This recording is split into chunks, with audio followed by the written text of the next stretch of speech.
신앙 고백 우리 하겠습니다. 나는 전능하신 아버지 하나님 천지의 창조주를 믿습니다. 나는 그의 유일하신 아들 우리 주 예수 그리스도를 믿습니다. 그는 성령으로 잉태되어 동정녀 마리아에게서 나시고 본디오 빌라도에게 고난을 받아 십자가에 못 박혀 죽으시고 장사된 지 사흘 만에 죽은 자 가운데서 다시 살아나셨으며 하늘에 오르시어 전능하신 아버지 하나님 우편에 앉아 계시다가 거기로부터 살아있는 자와 죽은 자를 심판하러 오십니다. 나는 성령을 믿으며 거룩한 공교회와 성도의 교제와 죄를 용서받는 것과 몸의 부활과 영생을 믿습니다. 아멘.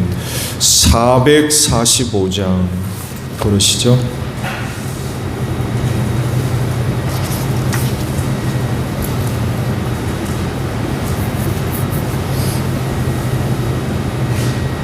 (445장입니다)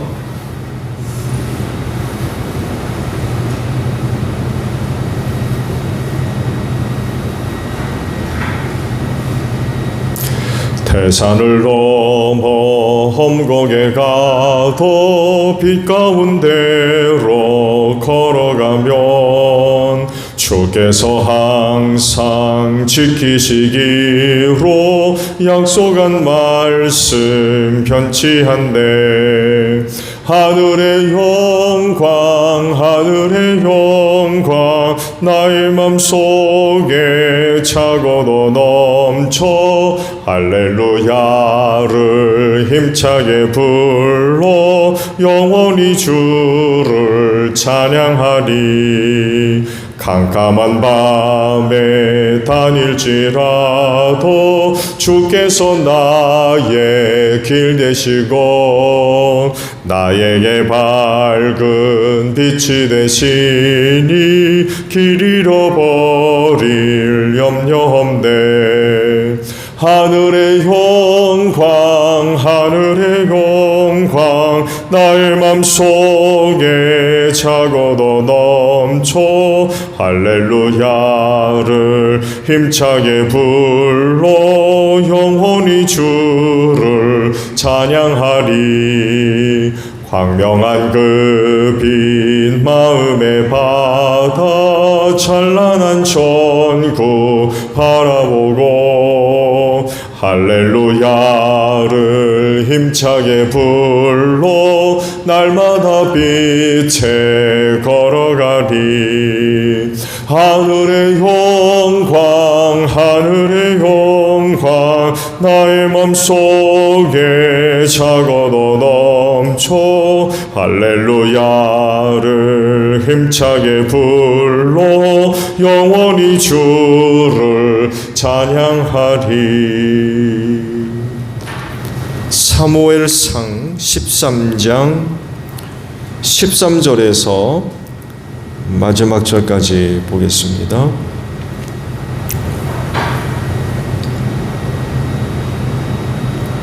사무엘상 13장 13절로 마지막 절까지입니다. 사무엘이 사울에게 말하였다. 해서는 안 될 일을 하셨습니다. 주 하나님이 명하신 것을 임금님이 지키지 않으셨습니다. 명령을 어기지 않으셨더라면 임금님과 임금님의 자손이 언제까지나 이스라엘을 다스리도록 주님께서 영원토록 굳게 세워주셨을 것입니다. 그러나 이제는 임금님의 왕조가 더 이상 계속되지 못할 것입니다. 주님께서 임금님께 명하신 것을 임금님이 지키지 않으셨기 때문에 주님께서는 달리 마음에 맞는 사람을 찾아서 그를 당신의 백성을 다스릴 영도자로 세우셨습니다. 사무엘이 일어나서 길갈을 떠나 베냐민 땅에 기브아로 올라갔다. 사울이 자기와 함께 있는 백성들을 세어보니 약 600명쯤 되었다. 사울과 그의 아들 요나단은 자기들과 함께 있는 백성들을 거느리고 베냐민 땅 게바에 머물고 있었고 블레셋 군대는 믹마스에 진을 치고 있었다. 블레셋 진영에서는 이미 특공대를 셋으로 나누어 습격하려고 출동하였다. 한 부대는 수알 땅 오브라 쪽으로 가고 다른 한 부대는 벳 호른 쪽으로 가고 나머지 한 부대는 스보임 골짜기와 멀리 광야가 내려다 보이는 경계선 쪽으로 떠났다. 당시 이스라엘 땅에는 대장장이가 한 명도 없었다. 히브리 사람이 칼이나 창을 만드는 것을 블레셋 사람들이 허용하지 않았기 때문이다. 이스라엘 사람들은 보습이나 곡괭이나 도끼나 낫을 벼릴 일이 있으면 블레셋 사람에게로 가야만 하였다. 보습이나 곡괭이를 벼리는 데는 3분의 2 세겔이 들었고 도끼나 낫을 가는 데는 3분의 1 세겔이 들었다.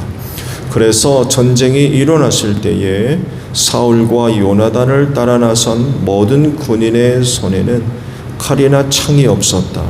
오직 사울과 그의 아들 요나단의 손에만 그런 무기가 있었다. 블레셋 군대의 전초부대는 이미 믹마스 어귀에 나와 있었다. 아멘. 오늘 아침은요 22절 하반절에 있는 말씀을 보겠습니다. 오직 사울과 그의 아들 요나단의 손에만 그런 무기가 있었다라는 말씀입니다. 그리스도인은 하나님의 은혜와 사랑으로 살죠. 그렇기 때문에 하나님을 섬기고 그분을 사랑하며 말씀에 청종하는 그런 것 생활은 매우 중요했습니다. 이걸 이스라엘의 역사가 우리에게 잘 보여주고 있죠. 그 중에 특히 사사기가 이런 그 사실들을 잘 보여줍니다. 우상을 섬기고 말씀에 청종하지 않으면 이방 나라를 통하여서 이스라엘이 압제를 받았죠. 자신들의 잘못을 깨닫고 하나님께로 돌아와서 은혜를 구하면 사사들을 보내서 그들을 구원하시고 이런 그 상황들이 반복된 게 이제 사사기죠. 사사기가 이야기하는 것이 바로 그런 것들입니다. 하나님을 알지 못하는 사람들과 그 별반 차이 없는 그런 그 동일한 생활의 모습을 보여주지만 그러나 절대로 그렇지 않습니다. 보이지 않는 손, 하나님의 손이죠. 하나님의 손길이 늘 함께 하는 사람들이 바로 그리스도인입니다. 그리스도인이 알지 못하는 영역에서 그분은 쉬지 않고 택함 받은 자들의 구원을 위해서 일하시는 줄로 믿습니다. 그래서 훗날 우리가 하나님 앞에 서게 되면 그 일생의 비밀들과 감추어져 있었던 일들이 환히 다 드러나게 될 겁니다. 내가 알지 못했던, 전혀 알지 못했던 그런 그 부분들이 드러나는 거죠. 그때는 내가 갖고 있는 어떤 재주로, 능력으로, 지식으로, 경험으로, 갖고 있는 뭐 정보들로 계획했던 일들이 이루어진 줄 알았는데 그게 아니라 정말 보이지 않는 손, 전혀 알지 못하는 영역에서 하나님께서 일하시고 섭리하시며 이끄셨다는 것을 아마 그때서야 그 모든 것들을 다 알게 될 것입니다. 그렇기 때문에 이 세상을 사는 동안 최선을 다해서 신앙생활이 되어야 될 것 같아요. 신앙생활도 후회하는 이런 것들이 있으면 안 되고 정말 최선을 다해서 신앙생활하는 그런 그 모습들이 있어야 훗날 하나님 앞에 서서 부끄러움이 없는, 그날 정말 하나님께 감사할 수 있는, 영광 돌릴 수 있는, 뿐만 아니라 칭찬 들을 수 있는 그런 그 모습들이 있을 것 같습니다. 그럴진데 오늘 하루도 믿음으로 사는 여러분들이 되시기를 바랍니다. 어떻게 하든 믿음으로 살 수 있어야 돼요. 오늘 말씀의 내용들을 보게 되면 블레셋의 또 위협과 또 이에 반해 이스라엘이 처해 있는 아주 열악한 상황이 비교되고 있어요. 블레셋은요, 절대적으로 유리한 위치에 있습니다. 그런 위치에서 이스라엘을 위협할 때에 이스라엘이 느끼는 그런 그 부분들은 굉장히 심각한 그런 그 상황 가운데 있었어요. 왜냐하면 당시 이스라엘은 블레셋에 거의 종속되다시피 한 그런 상황 가운데 있었습니다. 압제를 받고 있었다는 거죠. 무엇 하나 이스라엘에게 유익한 그 어떤 것도 저들 마음대로 할 수가 없었습니다. 그 좋은 예가 바로 오늘 말씀인데 무기가 없었어요. 철제 무기가 없었어요. 철로 만든 무기가 없었어요. 갖고 있을 수가 없었어요. 블레셋으로부터 압제를 받고 있을 때에 이스라엘이 철기 문화를 소유하고 있는 게 허락이 안 됐던 거예요. 블레셋이 대장간이나 혹은 대장장이들을 전부 잡아가든지 그런 것들을 못 만들게 했다는 것입니다. 그래서 철제 농기구를 벼릴 때에는요, 블레셋으로 가야 했대요.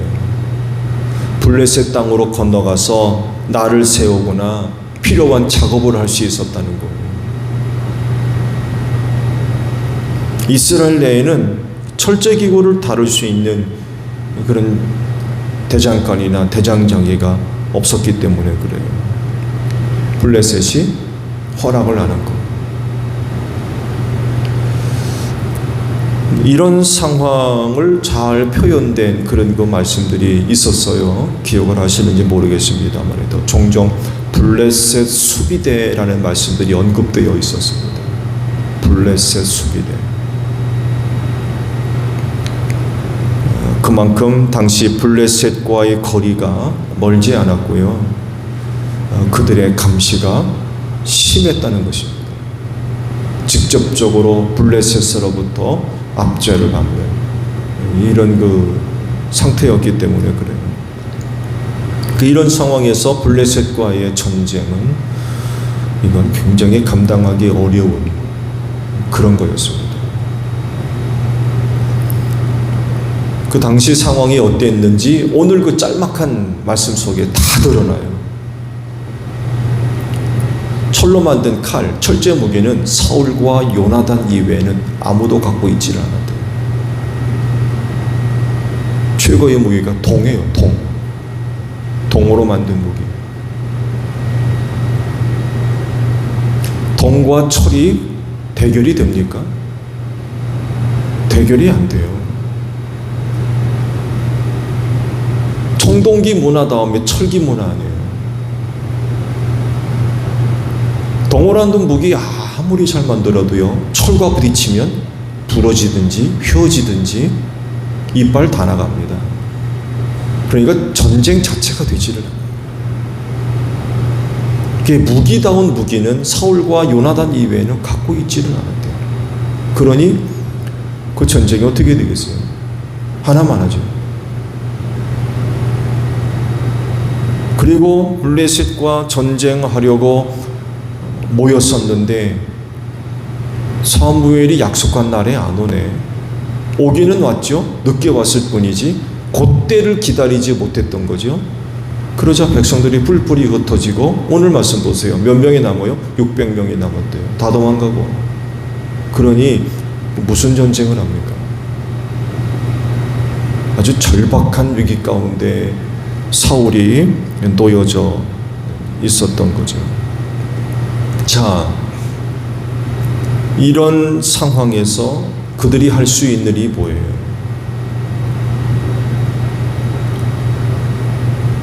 그건 하나밖에 없습니다.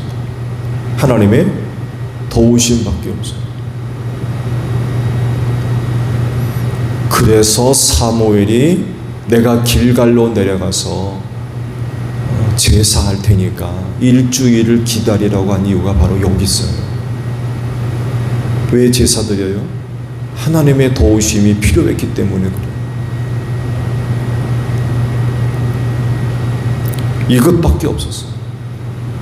그렇다고 군인 수를 더 모집할 겁니까? 어디 가서 무슨 무기를 갖고 올 겁니까? 전쟁 무기는 둘밖에 없었다니까요.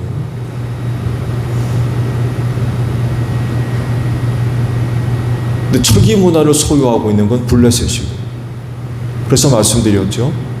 이스라엘이 가나안을 정복한 이후 최후까지 남아있던 족속이 블레셋이었어요. 그만큼 강력한 문화를 갖고 있었습니다. 철기 문화를. 철기 문화는 다윗 시대에서야 겨우 들어왔어요. 이스라엘에. 그 전까지는 이런 상황이었어요. 무기다운 무기가 없었던 거예요.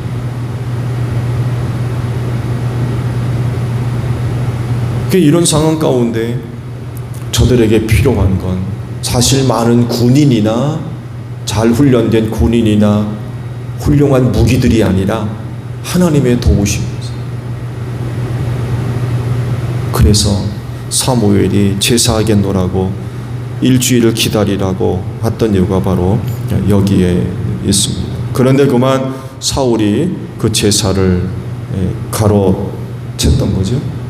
해서는 안 되는 일을 했던 거죠. 그렇게 돼버리니까 이것마저 기대할 수가 없게 된 거죠. 하나님의 은혜가 절실히 필요한데 사울이 그런 제사를 통해 죄 짓고 나니까 이건 더 이상 어떻게 방법이 없는 거예요.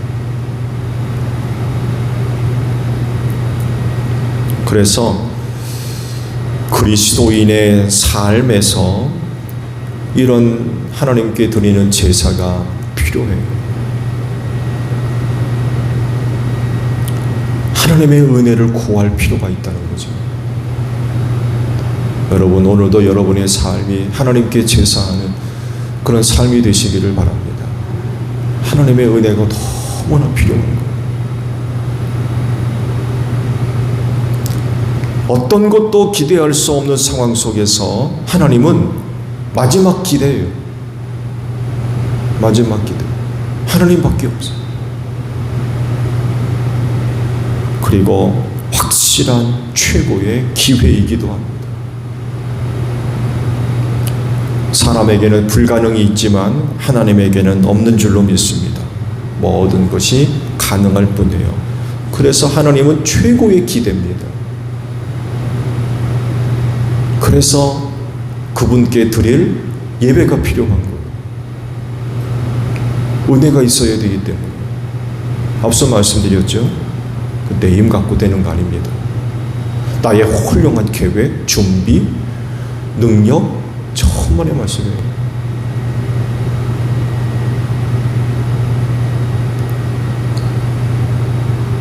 두 사람에게 있는 칼, 두 사람은 칼을 갖고 있다고 그랬죠? 철로 만든 칼.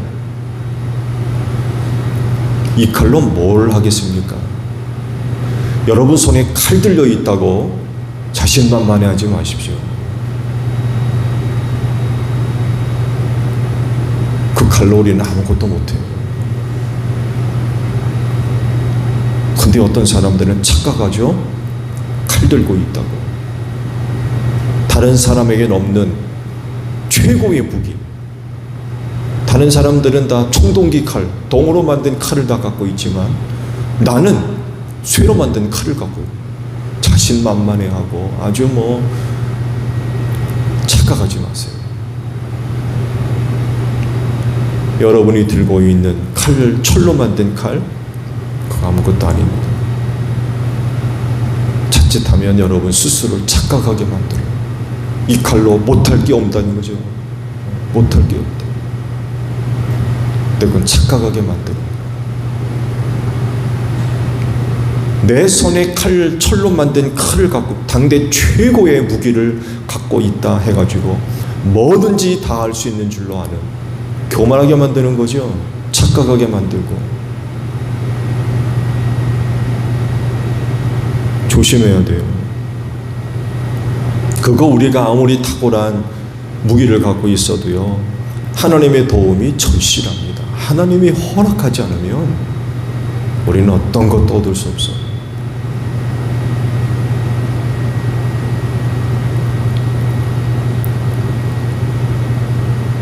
사울과 요나단만 갖고 있는 철칼 뭐라겠습니까?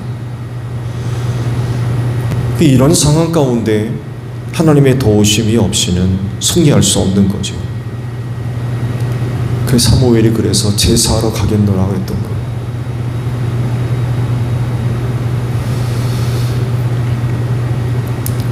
근데 그만 그런 제사가 취소됐죠. 못 드리게 됐어요.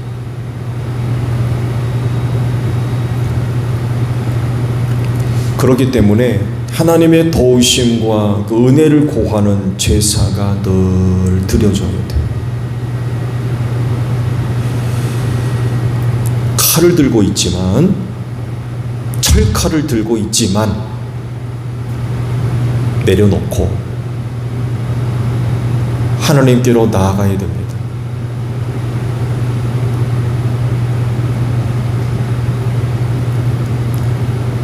그 철칼 들고는 어림도 없습니다.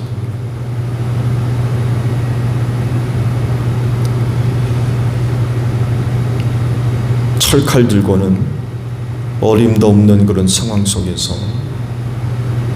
뭐 좀 하겠다고 절대로 그러지 않습니다. 그 칼 내려놓고 제사할 수 있어야 돼요. 예배해야 됩니다. 하나님의 은혜와 도우심을 구해야 돼요. 그렇지 않으면 철칼 들고 있는다고 다 되는 게 아니에요.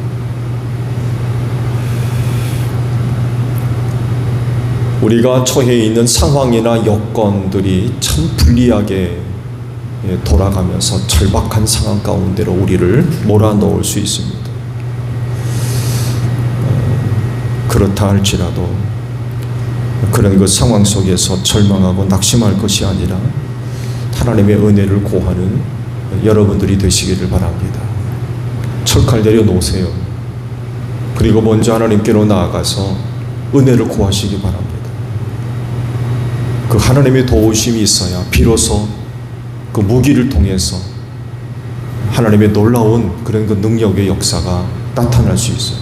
내 힘 갖고요, 내 재주 가지고 안 돼요. 하나님의 은혜가 있어야 돼요. 오늘도 모든 상황 속에서 내 품에 갖고 있는, 내 손에 들고 있는 철칼을 들어 올릴 것이 아니라 제일 먼저 그거 내려놓고 하나님의 은혜를 구하는 예배가 드려지기를 바랍니다. 오늘도 하나님의 도우심 속에서 승리하는 복된 하루가 되시기를 바랍니다. 주기도문합니다. 하늘에 계신 우리 아버지, 아버지의 이름을 거룩하게 하시며 아버지의 나라가 오게 하시며 아버지의 뜻이 하늘에서와 같이 땅에서도 이루어지게 하소서. 오늘 우리에게 일용할 양식을 주시고 우리가 우리에게 잘못한 사람을 용서하여 준 것 같이 우리 죄를 용서하여 주시고 우리를 시험에 빠지지 않게 하시고 악에서 구하소서. 나라와 권능과 영광이 영원히 아버지의 것입니다. 아멘. 기도하겠습니다.